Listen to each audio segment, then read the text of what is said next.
Ed Sullivan stood backstage at CBS Studios reading the telegram that had just been delivered from the State Department, and his hands were shaking so badly he could barely hold the paper. It was September 1957, and Louis Armstrong, the most beloved entertainer in America, the man who'd served as an unofficial ambassador for American culture around the world, was scheduled to perform on The Ed Sullivan Show in exactly 2 hours. But 3 days ago, Louis had done something that the U.S. government considered unforgivable. He'd told the truth about America's racism. The telegram from the State Department was clear and threatening. If Ed Sullivan allowed Louis Armstrong to discuss his recent political statements on tonight's broadcast, the government would consider it an act hostile to American interests abroad. Ed would face consequences. The show would face consequences, and Louis Armstrong would be destroyed. Ed looked up from the telegram to see Louis walking down the hallway toward his dressing room, trumpet case in hand, completely unaware that the full weight of the American government was about to come down on both of them. Before we dive into this incredible story, hit that subscribe button because what you're about to witness is the moment when Louis Armstrong chose truth over patriotism, and Ed Sullivan had to decide whether to protect Louis or protect himself. To understand why the State Department was threatening Ed Sullivan and why Louis Armstrong's words had caused an international crisis, you need to understand what Louis had said, why he'd said it, and what was happening in Little Rock, Arkansas in September 1957. Louis Armstrong was in Grand Forks, North Dakota for a concert appearance when a local reporter asked him about the Little Rock Nine, the 9 courageous black students who were attempting to integrate Central High School in Little Rock, Arkansas, while Governor Orval Faubus was using the Arkansas National Guard to physically block them from entering, and white mobs numbering in the hundreds were gathering outside the school screaming racial slurs, threatening violence, promising to kill any black child who tried to get an education alongside white children. Louis had been watching the crisis unfold on television from his hotel room. He'd seen the raw, undisguised hatred on the faces of white adults, grown men and women screaming at black teenagers for the crime of wanting to attend school. He'd seen Governor Faubus openly defying federal court orders mandating integration. He'd seen President Eisenhower doing nothing, saying nothing, allowing a state governor to use military force to maintain segregation in direct violation of the Supreme Court's Brown v. Board of Education decision.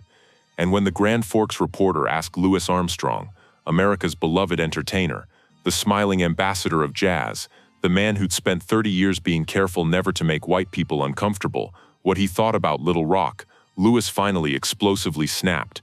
"The way they're treating my people in the South, the government can go to hell," Louis had said, his voice shaking with decades of suppressed anger.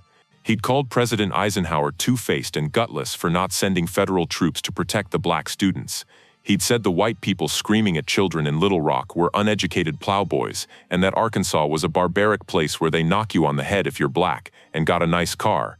But the most damaging statement, the one that had genuinely caused an international crisis and sent the State Department into panic mode, was when Louis had been asked about his upcoming tour of the Soviet Union, a tour sponsored and funded by the State Department specifically designed to showcase American culture abroad and counter Soviet propaganda about American racism during the Cold War.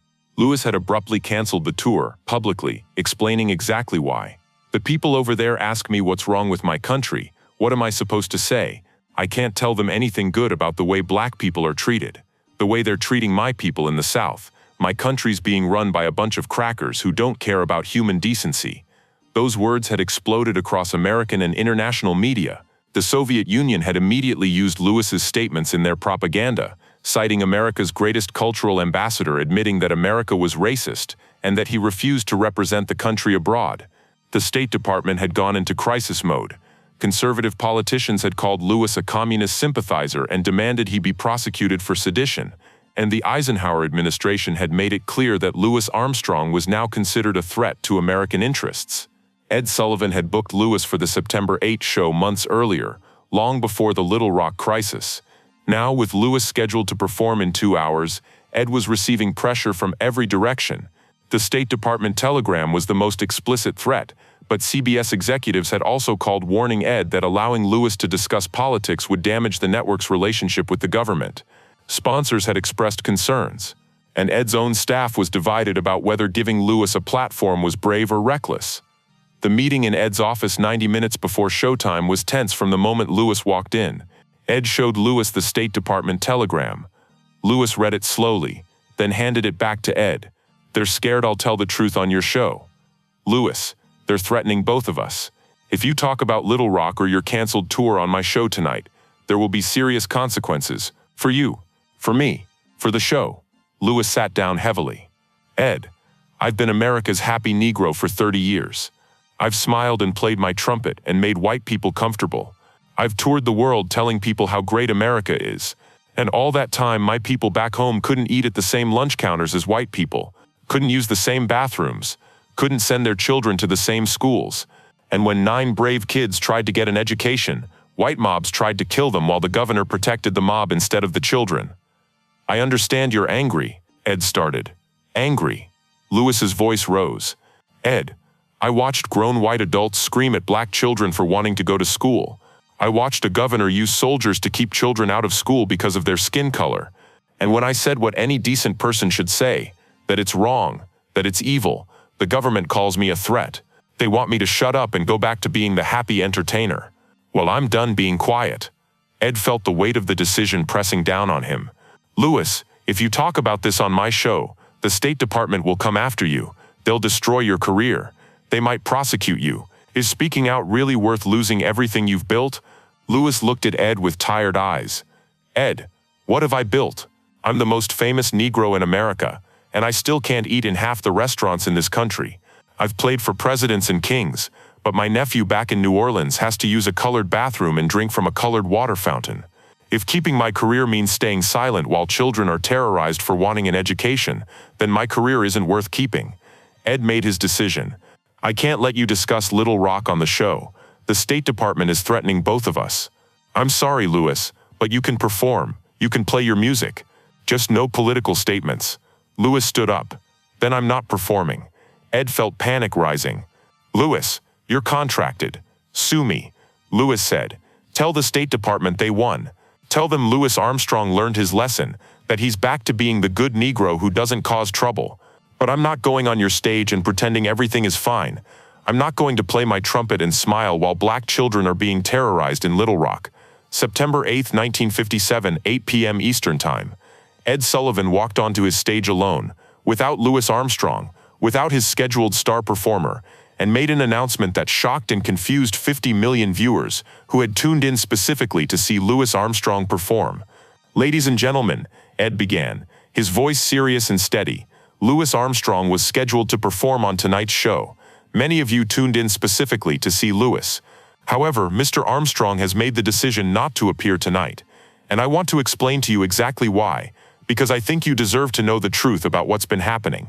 Ed paused, fully aware that he was about to defy the State Department's explicit telegram, knowing with absolute certainty that there would be professional and possibly legal consequences for what he was about to say. But Ed had made his choice. This past week, Louis Armstrong spoke out publicly about the situation in Little Rock, Arkansas, where 9 black students are trying to attend Central High School and are being blocked by the governor and threatened by violent mobs. Louis said things that made the United States government very uncomfortable. He criticized President Eisenhower. He canceled a State Department-sponsored tour of the Soviet Union because, as he said, he couldn't represent America abroad while America was treating black citizens the way they're being treated in Little Rock. And for speaking his conscience, for telling the truth as he sees it, Louis has faced tremendous pressure, threats, and demands that he apologize and retract his statements. The studio audience sat in complete silence, sensing they were watching something historically significant unfold. Ed continued. "Louis came here tonight prepared to perform. But there were conditions placed on his appearance. He was told he could play his trumpet, but he could not discuss Little Rock. He could entertain, but he could not speak about what's happening to black children trying to get an education. Louis refused those conditions. He told me that he couldn't come on this stage and smile and play music while pretending that everything is fine in America. He said that silence would be complicity, and he refused to be complicit. So Louis chose not to perform. And I want to say something about that choice." Ed looked directly into the camera. "I tried to convince Louis to perform anyway, to separate his music from his politics. But Louis taught me something tonight. He taught me that for black Americans, there is no separation between music and politics, between entertainment and human dignity. Everything Louis does, Everything he creates happens in a country that treats him as less than equal, and asking him to perform while children who look like him are being terrorized for wanting an education, that's asking too much. So Louis said no, and I respect his decision more than I can express. The fallout from Ed's on-air statement was immediate, severe, and came from multiple powerful directions simultaneously. The State Department formally filed a complaint with CBS executives, accusing Ed of undermining American foreign policy interests and giving comfort to Soviet propaganda efforts. Conservative politicians, particularly Southern congressmen, demanded that Ed Sullivan be fired immediately for what they called promoting communist sympathies and attacking the president during wartime. Though America wasn't technically at war, Cold War rhetoric treated criticism of America as tantamount to treason.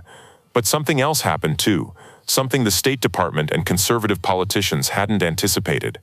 Letters and telegrams poured into CBS headquarters by the thousands, not all negative, not even mostly negative. Civil rights organizations praised both Louis Armstrong's courage and Ed Sullivan's honesty. Northern viewers wrote expressing support for Ed's decision to tell the truth about why Louis hadn't performed.